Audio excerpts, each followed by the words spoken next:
Let's talk about that feeling. That constant, nagging exhaustion, the kind you feel even after a full night's sleep. It's one of the big puzzles of modern life, and in this explainer, we're going to find the missing piece. So, what is going on here?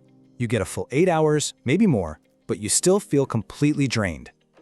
Well, the answer, as we're about to see, has way less to do with your pillow and a whole lot more to do with your day. I mean, who hasn't felt this? You do everything you're supposed to. You go to bed on time, you get your solid hours in, but you wake up feeling like you barely slept at all. It's not just frustrating, it's genuinely confusing. This is the perfect way to describe it. It's not that sleepy feeling you get from an all-nighter. It's something much, much deeper. It's the sense that your core battery, your actual mental energy, is just stuck on low, no matter how much you try to plug in and recharge. So what is really going on? Well, it turns out, this feeling actually has a name. And by putting a name to it, we can finally start to figure it out. Because this isn't about physical debt, it's about something else entirely. And here it is, cognitive debt. See, this isn't about a lack of sleep. Nope, it's about the sheer amount of information and the number of tiny decisions your brain has to juggle every single day. All that constant mental work creates a deficit, a debt in your cognitive energy. Okay, so if cognitive debt is the problem, what's causing it? Well, it usually comes down to 3 silent energy thieves, these modern habits that are just draining your mental battery, a lot of times without you even noticing. And here are our main culprits: constant screen use, irregular routines, and good old mental overload. So let's dive in and break down exactly how each one of these is secretly wearing you out. All right, so now we're moving from the what to the how. How do these things, these totally normal parts of modern life, actually deplete our mental energy so much? Let's kick things off with the most obvious one, our screens. You know, we hear so much about blue light messing with our sleep. And it's a factor, for sure, but it's not the main energy killer. The real issue is much deeper. Constant screen time literally stops our brain from getting the rest and recovery it desperately needs. It's all about something called the default mode network, or DMN. Think of it like your brain's maintenance cycle. It's supposed to kick in when you're bored or staring out a window, just letting your mind wander. That's when you process memories and restore your mental capacity. But constant input from our phones and laptops, it blocks this process entirely. We never let our brains switch off. Okay, on to our second energy thief. We tend to think that flexibility and spontaneity are great things, right? A sign of freedom. But this quote, it reveals a pretty shocking truth.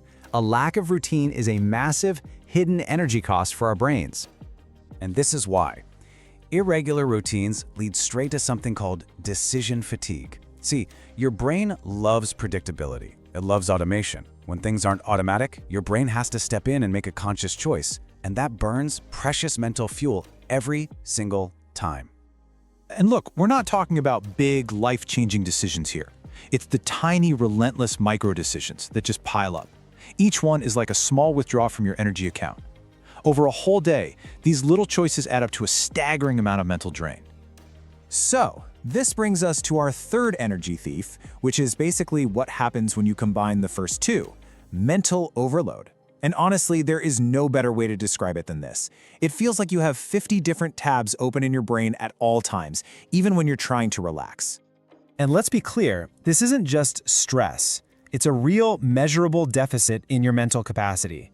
It's that weird anxiety you feel the second it gets quiet, or that inability to just sit and focus on one thing. It really does feel like your brain's operating system is completely maxed out. Okay, so we've identified the thieves, we understand how they work. Now, for the most important part, what can you actually do about it? Well, the first step is probably simpler than you think. So take a second and really ask yourself this. As you've been listening, which one of these really hit home? Which one made you go, oof, yeah, that's me? Is it the endless scrolling, the chaotic routine, or just that general feeling of being overloaded? Because here's the key. You do not have to fix everything at once. Just identifying your number one energy drain is the most powerful first step you can take. If it's screens, maybe you just try a no phone hour before bed. If it's routine, maybe you just set a consistent wake-up time.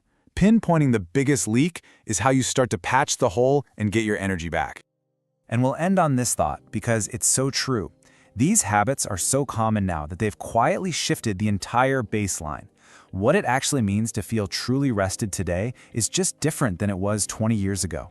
So understanding cognitive debt isn't just about feeling less tired, it's about reclaiming what rested even means in the modern world.